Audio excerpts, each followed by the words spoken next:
The Sine Institute of Policy and Politics is American University's incubator for policy innovation.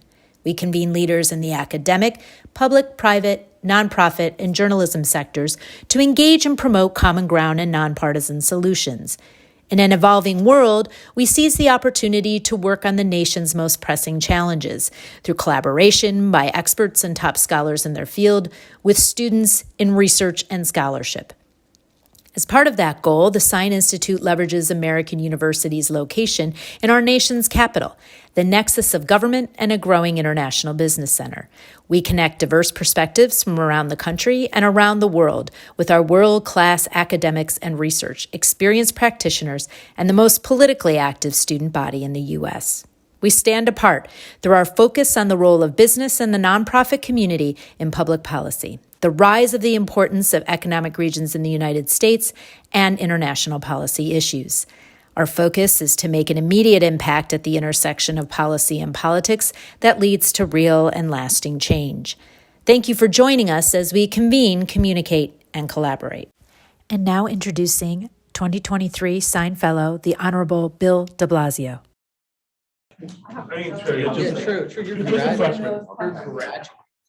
Hello, everyone. Welcome to our Sine Institute Fellows Seminar today. My name is Ava Gadden, and I'm the Administrative Assistant for Sine. On behalf of the Sine Institute and myself, we are so pleased to have you join us for this event. Sine is a laboratory for university-wide collaboration and an incubator for policy innovation, convening the best and brightest in the public, private, academic, and nonprofit sectors, as well as journalism. The Institute is where the brightest minds engage to promote common ground and nonpartisan solutions. It is where American University comes to convene, communicate, and collaborate. Today, we are honored to have our fellow, the Honorable Bill de Blasio, join us. Blasio is an American political leader who served as the 109th mayor of New York City from 2014 to 2021.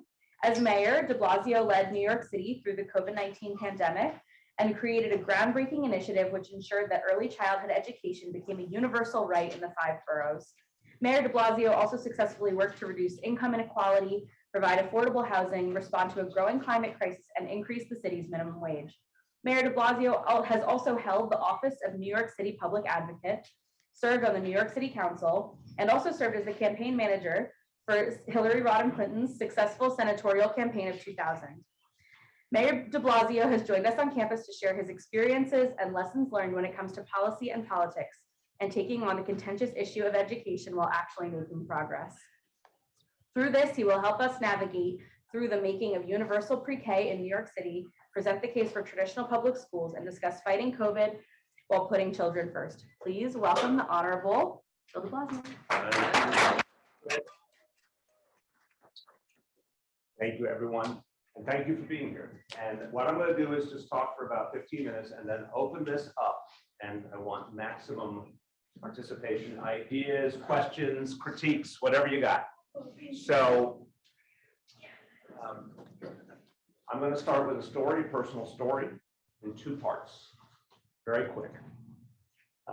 In 1998, so this is to give you perspective for all you political scientists and historians, this is the 2nd term of the Clinton administration, 1998.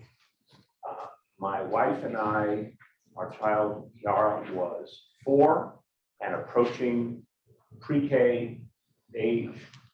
And that spring, we desperately sought a school that made sense for us in Brooklyn.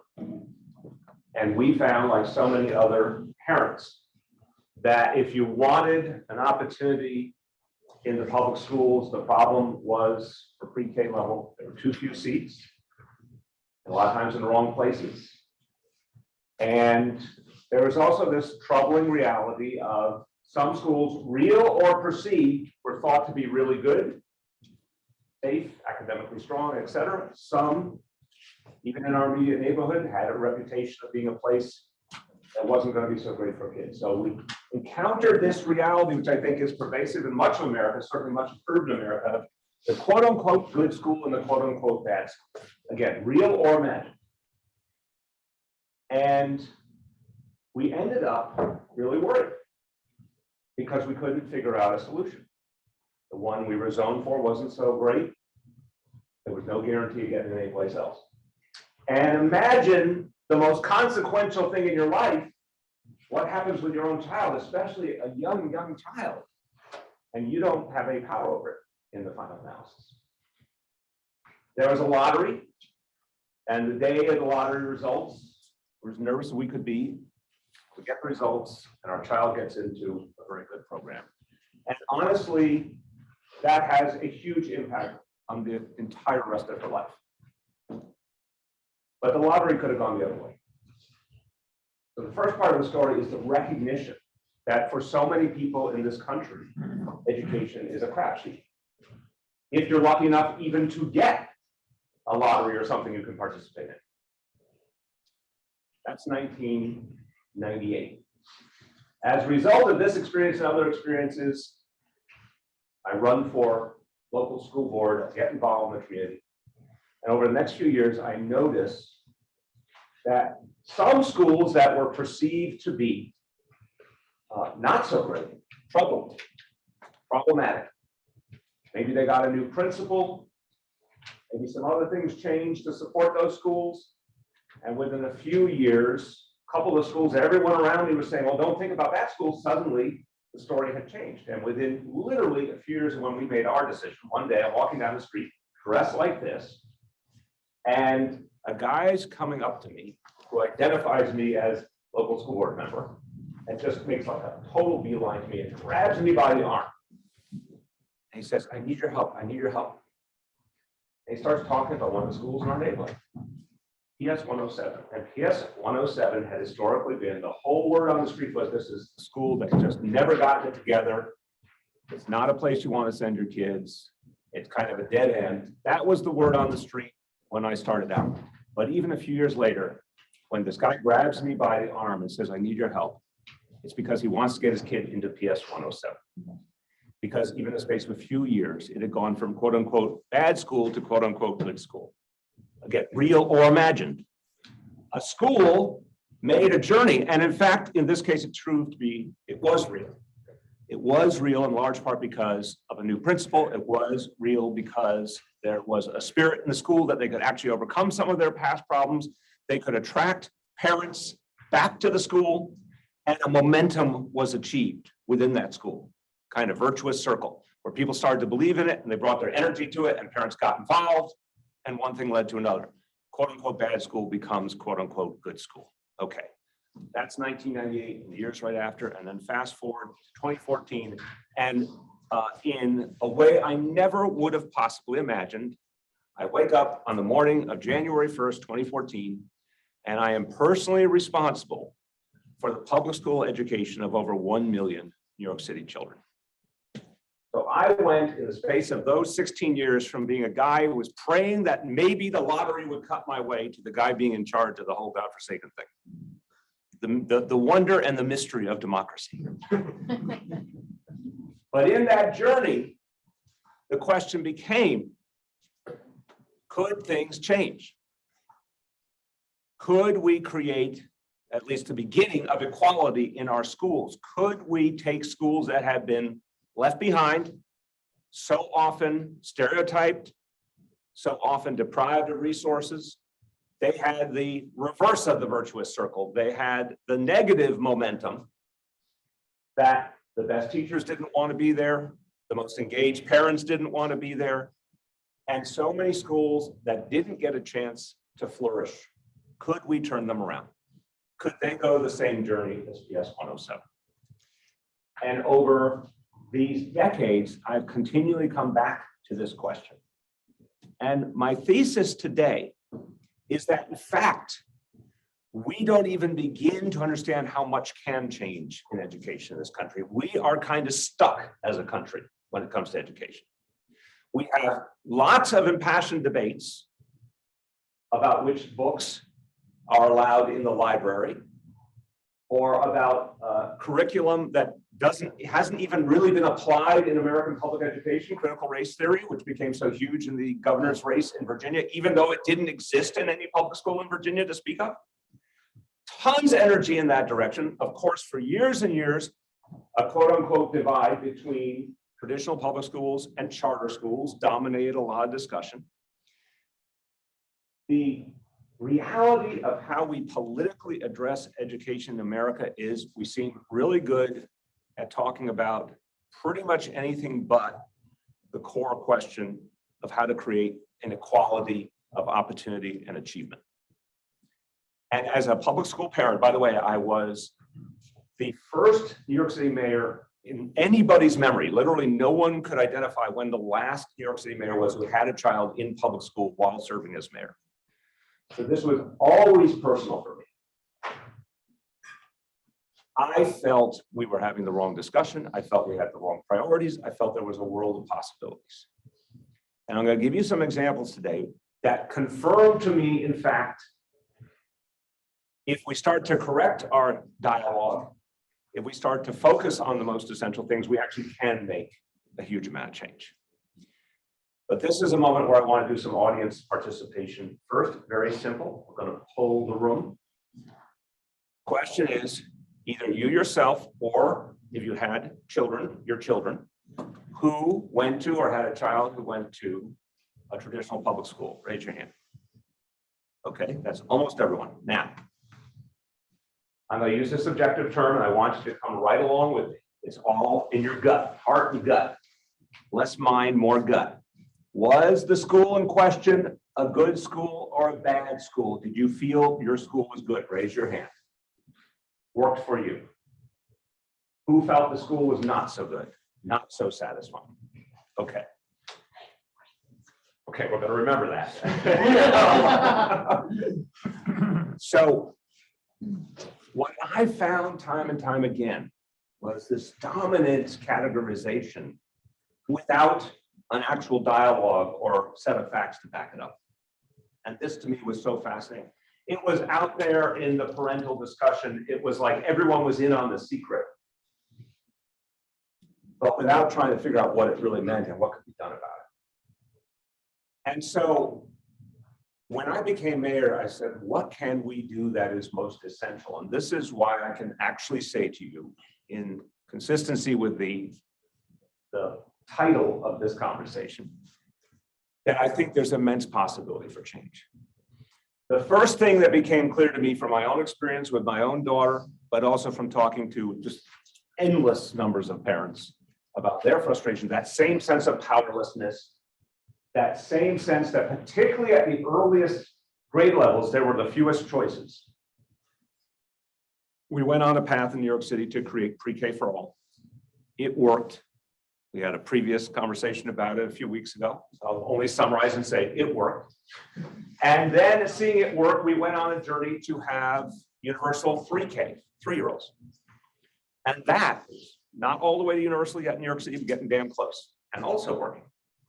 So the first mission from my point of view is we're going to address the quote unquote good schools and the quote unquote bad schools and how to create opportunity was to actually begin where kids learn best, which is between the ages of 0 and 5. That's what the science tells us. That's a great growth period. Realign public education to the time of greatest intellectual growth. But if you said, okay, how's America doing on that? And this for anyone in this room who cares about the future of America in general, who cares about our economic future, our workforce future, our national security, what I'm about to tell you should worry you quite a bit. Because only about 1/3 of American students today get full day pre-K. Richest, most advanced nation in history of the world? Well, hold on now. A lot of other places, a lot of other comparable countries are way, way ahead on early childhood. Only 1/3 get pre-K 4-year-old level. Only about 6% get full day, meaning full school day, education at the 3-year-old level, which is a time of tremendous possibility. And kids at the 3-year-old level can learn like an extraordinary way. And it has to be said that the kids who get that early support have the greatest chance of blossoming going forward. Now, the next thing to say is the gold standard throughout the educational world for what is being on track educationally is, are you on grade level reading at 3rd grade? If you are reading on grade level at 3rd grade, your chances of continued success are very high. And if you're not, we have a real big problem. this is the measure that educators across the country of all different persuasions will cite. It is not the measure as a country we are using to have a conversation about our school system and what we need. And why is that? Because we have this extraordinarily balkanized approach to education in America. Again, part of why I love being in a setting like this is we can talk about things, not just what's in the headlines or the quick snippet, but we can actually talk about what's going on. This is not necessarily normal. That education gets determined at the local level according to, I'm into democracy, don't get me wrong, but according to the whims of whoever is elected to a local school board. Literally each school board different than every other one in every jurisdiction in America, thousands upon thousands of school boards that too often devolve down into bickering and factionalization and politics and superficiality. That's not to say there aren't some great people serving on school boards. I love the small d democratic impulse, but I would argue it doesn't serve education particularly well.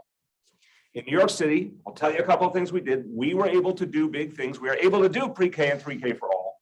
We were able to, when COVID hit, close our schools and set up remote learning within a matter of weeks for over 1 million kids. And then we were able to reopen our schools in the biggest school system in the country that following September and put the health and safety measures in place. We were able to do things because someone was in charge. If someone was elected, I want to be abundantly clear. I believe in democracy. It should be someone elected. It should be an elected executive, in my view. We have mayoral control in New York City. We don't have it in most of the country. In fact, very rare in the country. But this kind of model where someone is fully accountable to the public, it's all out in the open. There are consequences for that person with their constituency, with the voters, with the citizens. But there's also the ability to move an agenda and address the reality and not leave it stuck. And the reality of the governance structures around the country is a formula for the status quo staying in place. And the status quo is not pretty because a shocking number of kids are not reading on grade level by 3rd grade in this country. As I said, very few kids in the scheme of things are getting the early childhood education they need. We have a massive achievement gap along ethnic lines. The trend lines, the decline we're seeing in enrollment and in application for higher education.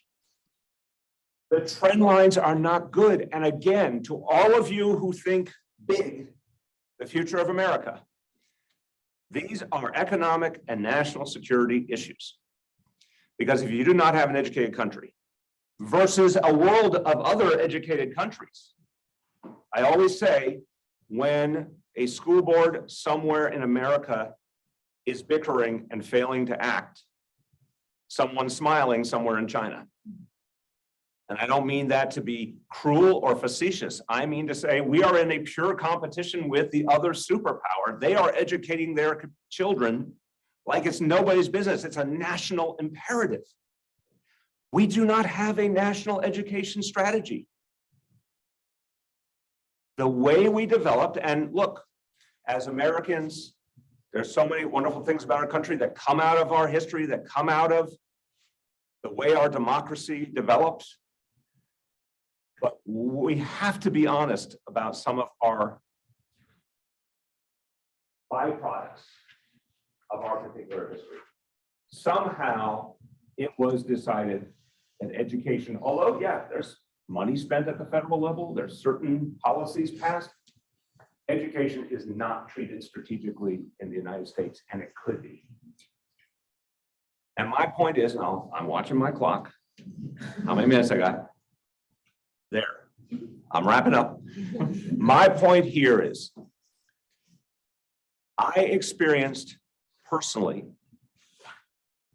that pathway from a school not working to a school that does work. I experienced the pathway from a family, my very own, desperate to find an option to finding a great option. I experienced on a much bigger scale as mayor, taking a city that had a massive deficit of early childhood education and creating a rich early childhood environment. I experienced in the worst crisis, arguably in the history of New York City, the ability of the school system to coalesce, come back during the pandemic, and work specifically on some of the thorniest byproducts of the pandemic, like the mental health crisis.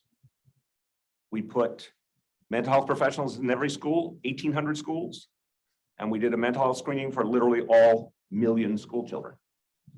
We could do things fast and effectively because we had a governance structure that allowed for it. And if we are going to protect the notion of public education, which is, I think, a beautiful part of the American experience, all the countries in the world, we are one of the ones that has embraced the notion of the equality and availability of access to public education most deeply. But we have not embraced the notion of quality. We have not embraced the notion that this is a national strategic matter, that there needs to be a single national vision of where we're going, and it has to be supported from the top and all the way down. We have not embraced a model of governance that actually fits the 21st century. My wife, Charlene, loves to say that our school calendar is still an agrarian calendar from when everyone went and worked on the farms in the height of the growing season. But it's 2023. So my impassioned plea as I open up for dialogue is, I didn't have an easy assignment. I want to just really level set here. If you say, well, Bill, you sound in a way optimistic that change can happen, you're saying we could still get it right. Is it because you've been in some dreamscape somewhere? No, New York City public schools, not fun and easy.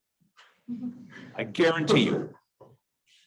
All the beauty and the possibility, but also every conceivable challenge facing American public education all in one place, guarantee it. But I have seen how much can change, how quickly. And I think one of the things that's most both troubling, but also exciting about this discussion is we've barely even tried. We have barely tried to reset our country to actually educate our children. There's no law against it. There's nothing structurally that says it's impossible.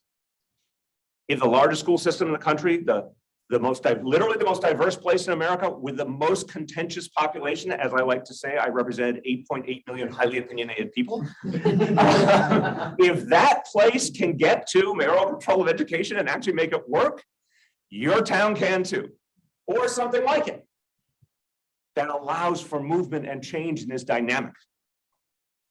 So I conclude by saying, I'm worried, I'm really worried. We are not in position. We are really out of position for the times we're living.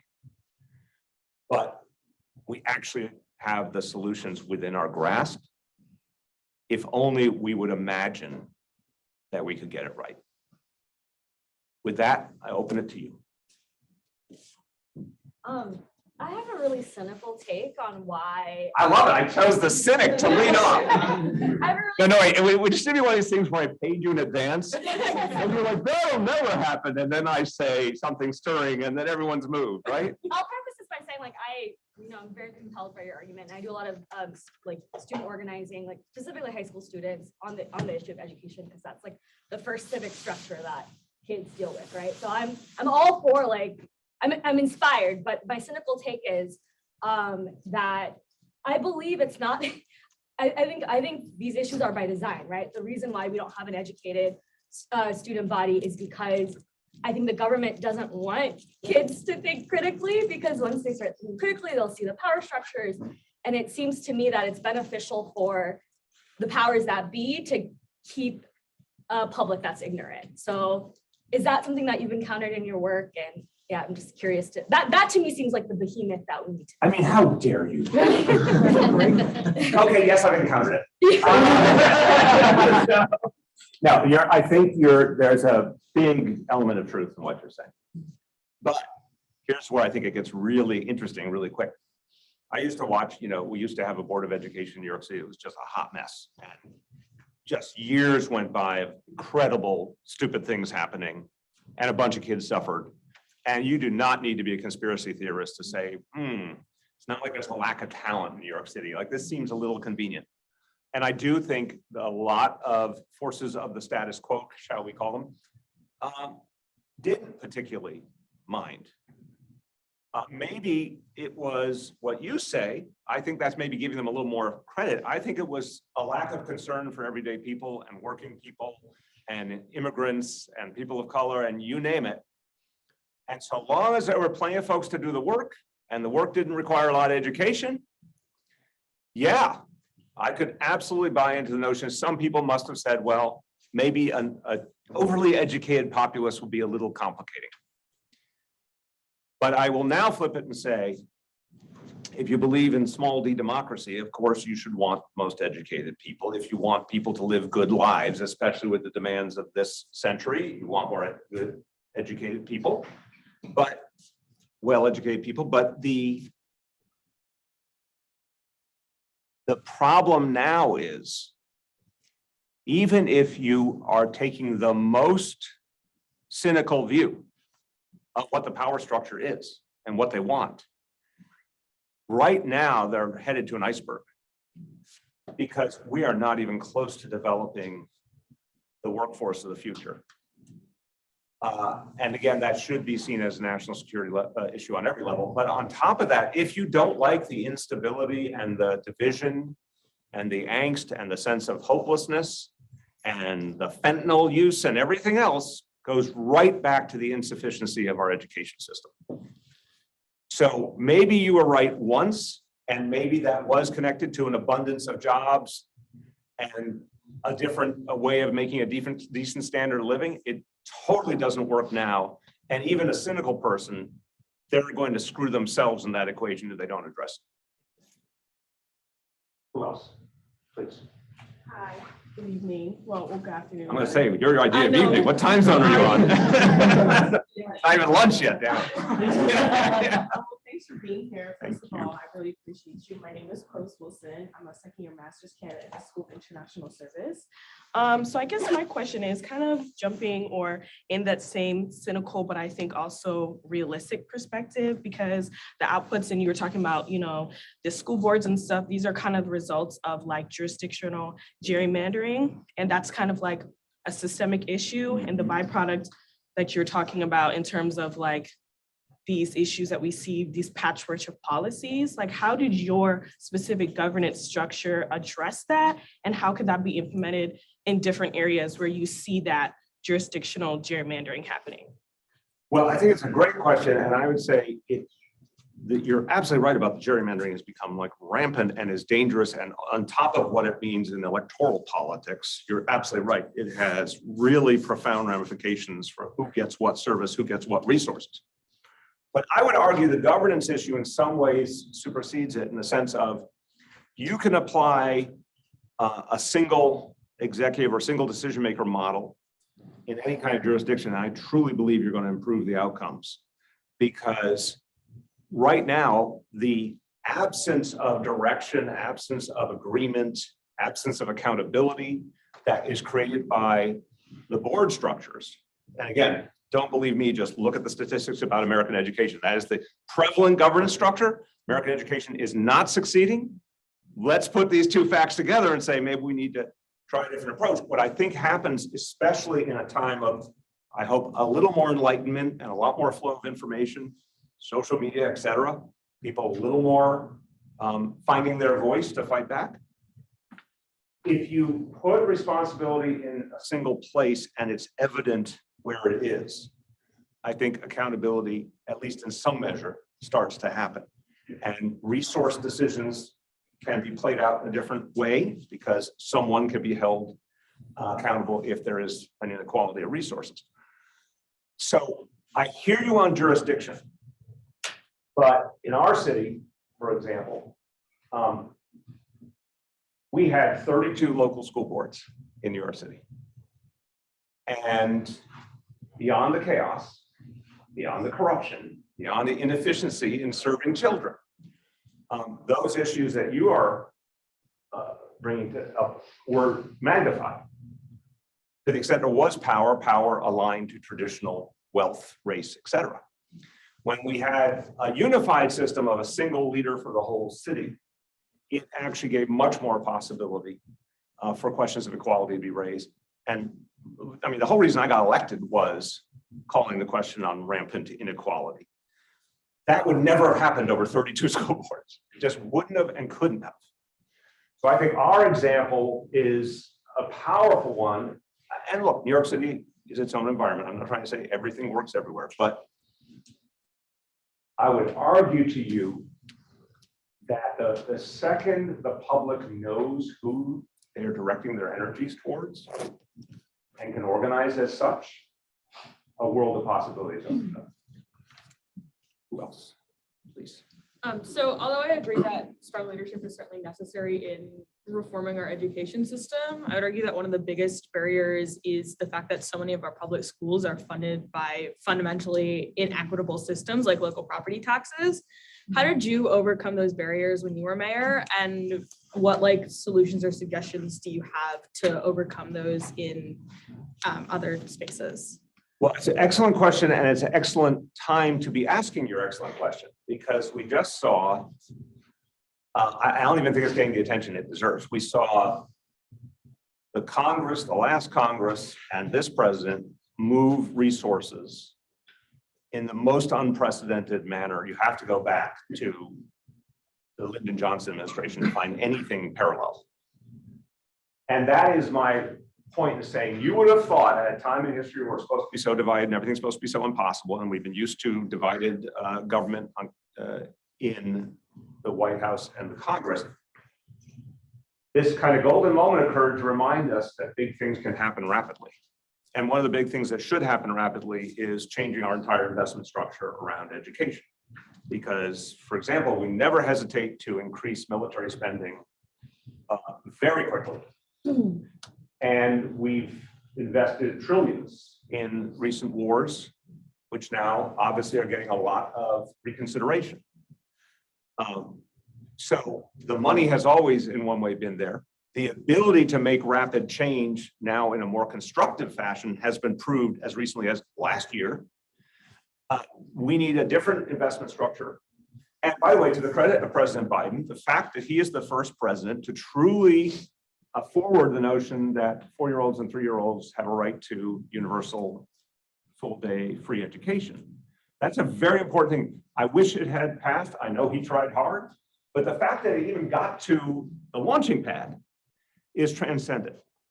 So I think it's going to take a ton of work. And I think one of the things I always try to reflect on is the instant gratification and public service don't go together.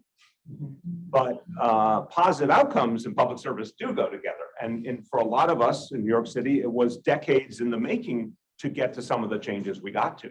But when we got there, the payoff in terms of impact on children and families was huge.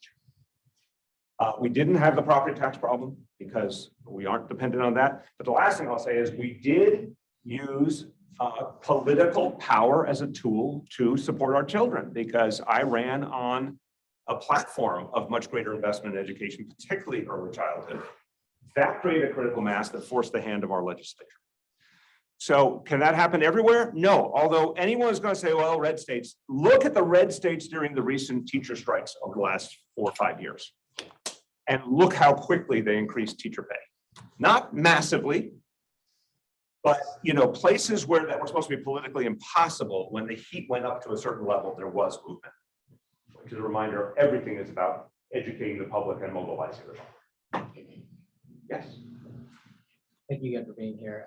Blasio Charney, I'm a second year at BCR graduate SIS program. You spoke briefly just about some of the intersectionality, for example, mental health and education. Trying to frame this question so it's not whoppingly huge, but as mayor and seeing New York City, there is, in my opinion, when it comes to reforming education, a need to also, in the same way, reform housing, affordability, policing, and equitable. All connected. Right. So I was curious, in your opinion, was it sort of a mix of good things happening, or did you also, for this to pass and move, because we obviously suffer these inequities in New York City as we do in other cities, or was there intentionality in your mayorship to also work on because I know you had Right. on housing rights, on, those kinds of other things. So they do really matter. Yeah, they do. But I think also now I'll sort of put my political hat on too. There has to be a recognition of moment and possibility. Some things can move at a particular moment really well, really fast, and other things are blocked, whether right or wrong. But it's sort of what, if you'll forgive the basketball illusion, what issue has the hot hand? Sometimes you will see an opening to move something.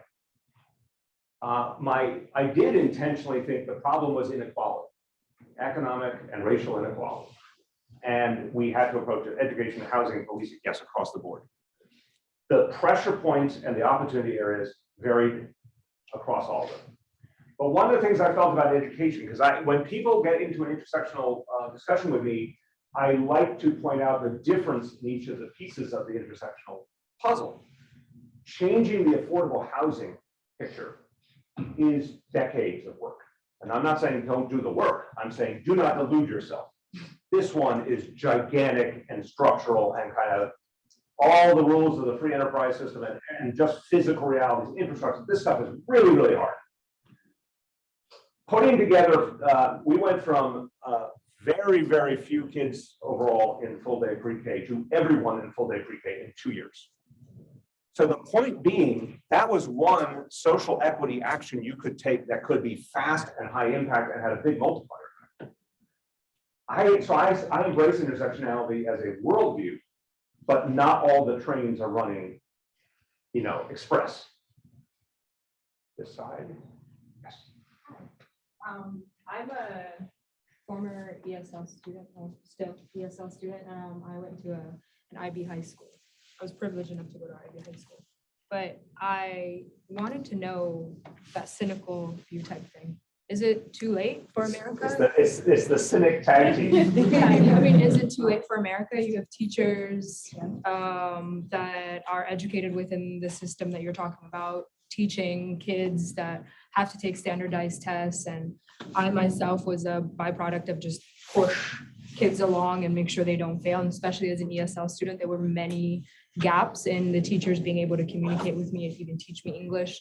So is it too late, especially for the AI competitive world that we're coming into? And on the front of like public foreign policy, how people are, foreign policy individuals are trying to bring in brains and keep them in the United States. Mm-hmm. So I wonder if it's too late for the citizens of the United States to actually catch up on the AI race that's going on, the innovative world that is STEM. Like we've always been weak at it, and compared to other countries that are even developing, we're not competitive at all. It's a fantastic question. I think the asterisk I put on AI is we need to have a real conversation in this country about why AI is developing with no rules, standards, vision, strategy for the people, as opposed to a lot of private sector actors just doing what they want. And we'll see what it does to all of us, which is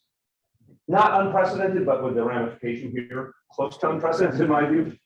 So I would argue that we need to assume we can start to control the trajectory more on AI as citizens, and we have to fight for that. But to your bigger point, no, it's not too late. Like it's not too late on climate change, but we sure as hell have wasted a lot of time and caused a lot of pain. Is it too late? It is literally not too late. And it's literally not too late to have a functioning education system. But you better start calling the question on a host of issues, starting with why are we structured the way we are? Why does it have to be? It doesn't have to be. There's nothing that makes it like, you're not going to find, unless I'm missing something about our Constitution, you're not going to find that this is the only way to structure our education system. Certainly, it's not the only way to fund an education system. The movement against standardized testing has actually been extraordinarily successful. And I'm with you on that was not a productive way to educate. I think we are moving off that. Not as fast as I'd like, but we're still moving off it. The issues of equity have been called much more effectively in recent years than previously. There are governance models now that are working that could be the basis for real change. And I think, sometimes crisis is the only thing that moves people. And I wish it wasn't, I really do. But, I believe I believe the thing that's going to break open the immigration question is going to be, and it comes back to this exact point. If we're going to be competitive in the world, we have to reform immigration. We're going to get to a point where we're so poorly positioned that it becomes mission critical to fix it in a way that's never been felt the same before.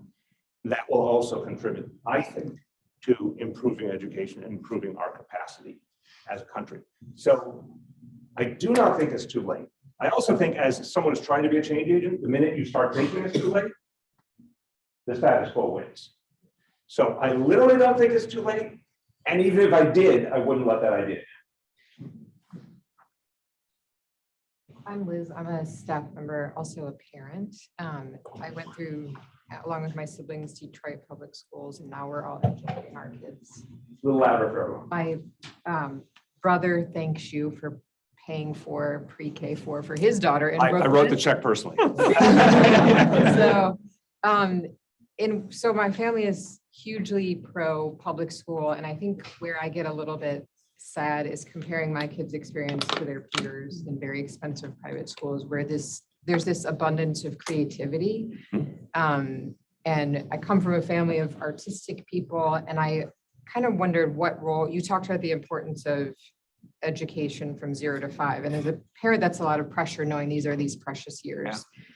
And when I saw my kids go through kindergarten, there wasn't a ton of play or creativity. And it's hard to imagine how you would make it creative when you're doing it on a big scale, but seeing the anxiety in students, the test pressure, I'm just wondering how you see creativity fitting in. I think there's been a wonderful unleashing of the notion that creativity and play are very much part of how you educate, particularly at the youngest levels. And that means you need to be teaching at the youngest levels. I mean, I think it synergizes nicely. If you look at what we, again, in a vast system with 3-year-olds and 4-year-olds, and you look at everybody's paintings on the wall and all the choices kids get of what activity they want to go into and the different venues for them to express themselves.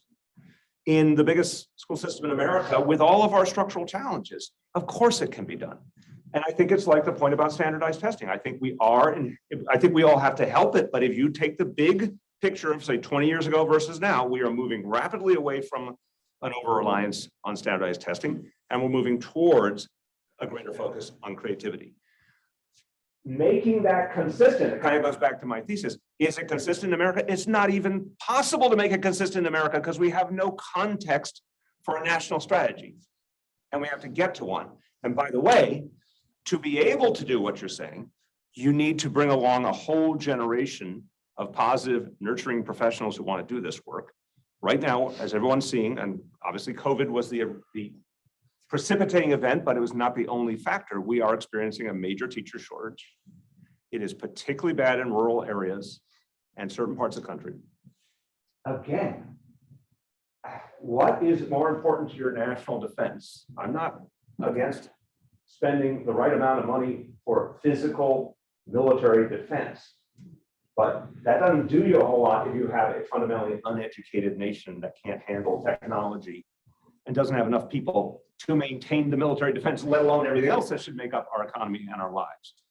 So this could be, again, the crisis that breaks the current model that we need broken. I think, I don't have the perfect number for you, but if you said, guess right now what it is, it's at least 1 million teaching professionals that we don't have this moment that we need. You think about a national effort to mobilize that. Think about what it would mean. And again, is the investment possible? Physically, of course. But what would it mean to identify young people early, even high school level, get them on track to become teachers, subsidize them, like really subsidize them, give them a pay and benefits package that makes them want to go to the profession and stay in the profession, focus on people of color coming into teaching, particularly men of color, which is we had an initiative to start by hiring an additional 1,000 men of color teachers in New York City public schools. The minute we made it economically viable, there was a lot of people who were willing to do it. And young men of color need that support to see role models and people understand their lived experience. So this crisis moment with a teacher shortage could open up the model that needs to be broken anyway. Yeah, so I spent all 15 years of my schooling in New York City, and we're a fairly progressive city. You're a fairly progressive mayor. The rest of the country, I guess cynically, is maybe not so progressive. You mentioned in your talk about like other places having made all control over education. Do you believe that fundamentally that'll be like helpful to kids in places with book bans in Florida or lack of LGBTQ inclusivity in places like Virginia and other southern states? Do you believe like that will be, and fundamentally your education model will work across the board? Or like, how do you believe we should change that to? Fantastic question. And I'll say the only thing, I'm going to be overtly opposed to banning books and excluding and denigrating people's sexuality. Let me make that my baseline. Okay. If you want to inhibit those bad things, I would take an elected executive versus an often rather rabid grassroots school board any day of the week. So I'm not missing your point. I'm not saying the elected representative is going to be like, you know, this enlightened Buddha-like figure, right? I'm saying like, I think the problem is stemming in large part. But it's, you know, you can use the Florida example, I get it. But I think the problem has spread like wildfire in politicized school boards, where it's how people are scoring points and what they're doing to get attention and what they're doing in lieu of actual education strategy. I don't think executives are perfect by any stretch. I do think they feel a different kind of pressure to produce. I think they are susceptible to different constituencies. They are susceptible to their business communities. And I think it's very interesting. You look at a lot of these issues, the very same issues, and I'm not Mr. Free Enterprise spokesperson here, but business communities kind of swooped in a number of states and said, whoa, whoa, whoa, whoa, and moderated some of these policies. But that works when there's an executive to address. It doesn't work so well, in my opinion, with the kind of school boards we have today. Way back. Yeah. Do you think the increasing politicization in public education is a good thing or a bad thing for public education? Look, I don't know if I'd say increasing politicization, because my experience has been it's always been a kind of hot issue. Just the names were changed and the issue, you know, the sub issues were changed. It was charter schools at one point, and it used to be the rainbow curriculum in New York City was the big controversy. Every year it seems like there's a different flavor. I think that the kind of level of politicization has always been there. I think the best of all worlds is a highly involved parental community. And I would say, as a progressive and a Democrat, engaging that highly involved parental community on the basis of how we will make their schools better and more equitable. I think the failing, I think Virginia, unfortunately, the Virginia gubernatorial election is a bit of a example of one hand clapping. When Youngkin played his very specious, totally unproven critical race theory card, and sadly, I respect McAuliffe, but when he sort of answered that it's not up to parents to decide the education of their children, that is the kind of mistake I think Democrats and progressives make too often. I have a simple phrase I've used since the time I first ran for school board, and I believe it in my heart as a Democrat, as a progressive. I say parents are the first and last educators of their children. And so we should embrace the role of parents while pushing to modernize education and show that it can be more equitable, it can be more pertinent to the 21st century, et cetera. But I think when the more progressive side of the equation does not provide material evidence that we will attend to education in the way that matters most to parents, will their kids be safe, will their kids have a better future? If we don't do that, someone else will fill the space with banning books and don't say gay and everything else. And I don't think we filled that space particularly well. So you spoke earlier about like how we're in a constant competition with like places like China, where they are educating their children at like a more consistent and higher level. Do you think that I'm very pro-democracy, but do you think that but do you think that there's a lot of like a lot of the issues that we're running into are coming because like in a place like China, where they have not only like a more homogeneous population, they also have like the existence of like a communist regime, and like being able to have that, like, this is what we're doing for the whole country. Do you think that that is something that like there's a level of having to give up some level of democracy in order to have a more consistent education across the whole country? It's a very, very fair question. I think, look, I can easily say democracy versus autocracy. Well, I can dispel that one with the Scandinavian countries coming out of the gate. Now, granted, they have a more homogeneous dynamic than we have, but you know, there's plenty of tradition of democratic countries. I mean, France, obviously a big, relatively diverse country, which famously has a national curriculum that everyone is following, you know, to the letter, all over the country, every school. So, you know, I think this is a historical and cultural reality in America. If I'll use a horrible analogy, but I think it kind of sheds light. Why does everyone have a gun? A lot of the rest of the country, I mean, a lot of the rest of the industrialized world are like, what's up with you guys?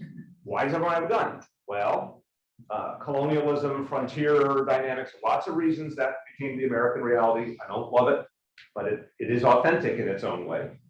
Why is education balkanized down to the local level? It didn't have to be. It isn't that way in many of our peer countries. Democratic countries, industrialized countries that have a national, very vivid, forceful national approach to how education is structured right down to curriculum. I'm not saying making that, you know, crossing that bridge to the other model is easy. It is not. But I am saying it is kind of more than a leading edge that the biggest school system in the country went there already for 20 years with mayoral control. And the sky hasn't fallen. And in fact, the outcomes have been much, much better. So I think it's going to take a lot of work. But what is on our side is a very sad reality. American education is not working. So it's really hard for the folks who are the voices of the current structure to argue their case. Please. So I don't want to deviate so much from education. We did mention sort of the gun dynamic in our culture. And I think that actually does filter into schools with respect to the amount of school shootings, which is a big generational problem. And how do you sort of address that issue? And I think it's an issue that incentivizes people to want to insulate their kids from public schools. Maybe they have the idea, okay, if I send my kid to a private school, that I'd be safer or something like that. So with the idea of having a central education system, how do you account for things like safety and so on? You know, I think it's an extremely good question because it's an extremely painful question. I don't think this one not only does not have an easy answer. I think some of it, this is like one of the ultimate intersectional questions. If you really want to stop gun violence, you know, you're going to have to work systematically across the board on a lot of things that marginalize people.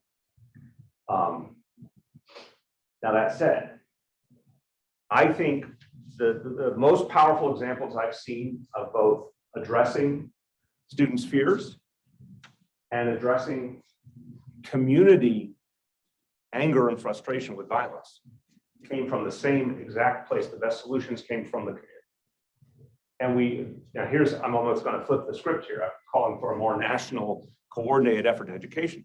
But when it comes to safety, both within a school community and then within a larger community, we've only begun to engage students in the work of their own safety. And where we see, and we've done a lot of this in New York, around the country, restorative justice efforts are extraordinarily effective. And a lot of times students have the ability with support to resolve issues or let certain patterns not spiral. An approach to policing that respects young people. You know, in New York, we had a horrifying, under my predecessor, a horrifying use of stop and frisk that was denigrating and alienating to young people and made it much harder for them to feel close to police. A lot of work has gone into changing that. A whole lot more work is needed, but a lot of that has to happen at the school level. But the other point is the violence interrupter movements, secure violence movements, I think are sort of, they fit very beautifully with a broader intersectional and investment-oriented approach, but they can actually help to stop violence in the here and now. And government needs to support those community-based efforts on a vast scale. It is working, it is proven. Again, if you want some optimism on an issue like this, the Biden administration totally embraced this in their original vision. Again, one of the things that didn't make the cut in the Congress, very sadly, but the fact that the President of the United States has now said pure violence movements, violence disruptor movements are essential to public safety is very helpful. And that's a lot of the way of the future. Okay, we're going to do a few more. You got one, you got one. Who didn't get one? No seconds. Who didn't get one yet? So good afternoon, being here. My question has more to do, I guess, like national security, I guess. Say it loud. Yeah. So I guess, what do you think would need to happen for politicians to really take education and its role in our youth, considering that they are the future of the U.S. As a national security threat? And what changes do you think need to be made? And other than national health education? Well, first, I think we have to start talking about it as a national security issue. Yeah. Look, that language in America gets this special sacred place. So I'm not just being, I'm not just trying to adopt the language of those in power. I'm also saying we have a chance to wake a lot of people up to the totality of what's happening here. Because especially given a lot of recent events, I think people have an essential sense of insecurity in their lives and in the global dynamic. And bringing it to bear that education is part of the answer to that can really start to change perceptions and then resources. The workforce piece is right there with it because there's a labor shortage right now. Now there's a labor shortage. When you factor in teacher shortage and a generation of kids who went through COVID and are a couple of years behind on average where they should be, that's not like rocket science to say we're going to have to radically do something investment-wise and focus-wise to adjust that equation back in our favor. But I think, this is why we're here at American University. It begins here. It begins so many things begin on campuses, whether they're social movements or intellectual currents. We've got to start changing the discussion in that manner. I don't think the solutions are particularly elusive, meaning if I said to you, I need to go hire, 1 million more education workers, well, I'm going to tell you, unless I'm missing something, that is an economic question. That is a question of values and where you put your money. It is not like there's not 1 million people who would be willing to do that, particularly if we opened up on immigration. And I think making the connection for people that you cannot be a strong and safe country if you keep declining in education terms. And if that education is not sufficiently equal, you'll exacerbate the divisions that we're going through now. Okay, the two with their hands up, I'm going to give special opportunity. You two go with your final lightning round and we'll be done. Yeah, so in the previous question, you mentioned that really police officers need to start in schools. How do you propose those relationships to be built in a healthy manner when school resource officers and other police positions in schools have such high rates of abuse, creation of violence, and misuse of power? I think this is everything else in policing. It's not easy, but I think it is about recruiting and training and changing the entire set of assumptions about what police do. That, if you hire a bunch of people who, especially people from communities, because I don't think the school safety officers or resource officers are just one thing. I really don't. I met lots of, in this case, women of color in New York City public schools from the neighborhood who were extremely protective and nurturing to the kids and knew their personal stories, and the kids would go to them for solace and all that. It's not like one or the other. And yes, there's other examples like the one you cite that are extremely problematic. What I think we get ourselves a little hung up is the notion that oh, this can only be done one way. No, you can hire, you can, for example, and one of the things that my police commissioners would say is we need the police force to become much more female. I don't want a gender stereotype, but I do think there's a truth in that a police force that looks more like the whole community changes the reality. A police force that's from the neighborhoods it's serving, not perfect by any stretch, but then training for dialogue, especially with young people. We're generally, we should not be punishing, and there's not the grounds to punish. It is, where do you create a dialogue-based system for safety? That's where restorative justice comes in, which works if you teach your resource officers to believe in restorative justice and practice it along with the students, a certain shared experience starts to develop. Not overnight, but it really can make a difference. Okay, thank you. I just wanted to ask, so considering that, like the UN, like Universal Human Rights Declaration was ratified in 1992, and Article 26 outlines like we have a right to free education, especially when you're young. Do you think an application of like that international law would bolster the governance structure that you're proposing and that you implemented rather? If it's a very fair question, and I get it, particularly given what you're studying, but I just think international law doesn't register in the American political discussion. So I come back to do this for your own selves. Like, the country's on a bad course. It doesn't have to be. And what's interesting, you see the polling lately, it's particularly true among Republicans, but it's obviously moved over time in a tough direction about hopefulness and are the country's best days ahead and all that. There's a lot of worry. There should be a lot of worry, but it's unfortunately turned into, if not hopelessness, pessimism. I think the way to address that is to remind people, of course, there's an extraordinary set of achievements associated with the history of this country, many of them good and noble. I'm not missing the things that weren't so good, but there's lots of ability to move rapidly in this country's history. And this is a kind of call to our moments. And I think that's much more where we will find a productive vein that, first of all, our kids really need us after what they went through in COVID. I think that is something very humanly accessible across the spectrum. Second, that we cannot succeed if we don't improve education. And that it becomes very practical. It's not just a moral question, it's a very practical issue. And trying to motivate people that way rather than referring to something as abstract as international law. But I would say, whatever flavor you choose, the notion of putting the demand out there. Every social movement that has succeeded started with a demand, the Frederick Douglass classic, power grants nothing without a demand. We don't have a demand on the table right now when it comes to public education. I could name you 20 other issues where the positions of each side, are pretty stark and clear. Where is the demand to invest in children? And I actually think it could happen. I actually would think it would be one of the easier, better, more universal demands.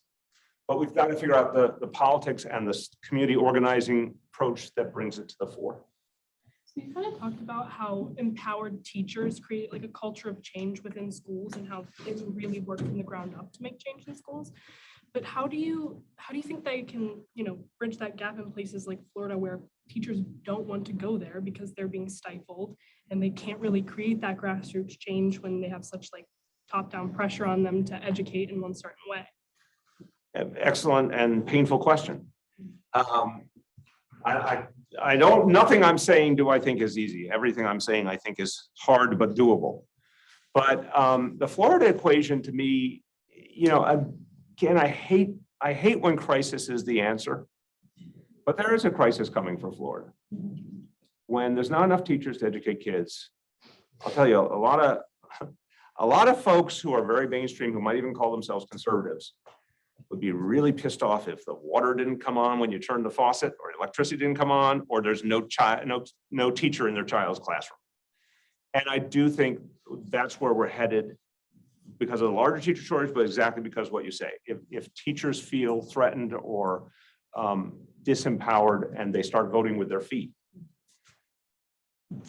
we've never had that crisis. And I think part of what we also need to think about, I'm just saying, everyone who sort of thinks of themselves as political actor, as citizen, as activist, whatever way you want to think about it, this is one of these great unknown moments. This has never existed before in America. That what if they gave a classroom and nobody came? What if there literally was no one to teach your children? I don't like that one bit.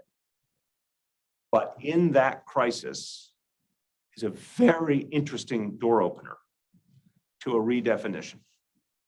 And I would say, as we've seen in many of the areas where sort of some of the more extreme approaches and the sort of more culturally based policies hit a wall, it's when they started to lose jobs as a result, or businesses said, well, guess we have to relocate, or you know, the convention's not coming after all.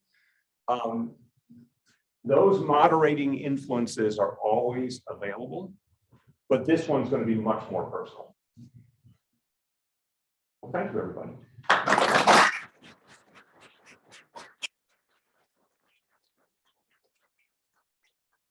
Thank you, Ava. Thank you.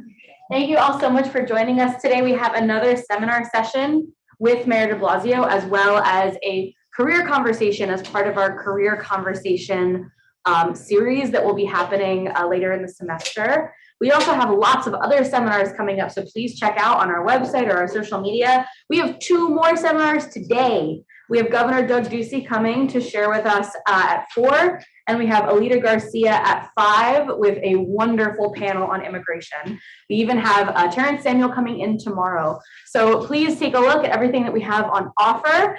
Thank you all so much. It's been a pleasure. If you are one of the student associates, please stick around. Thank you, everyone.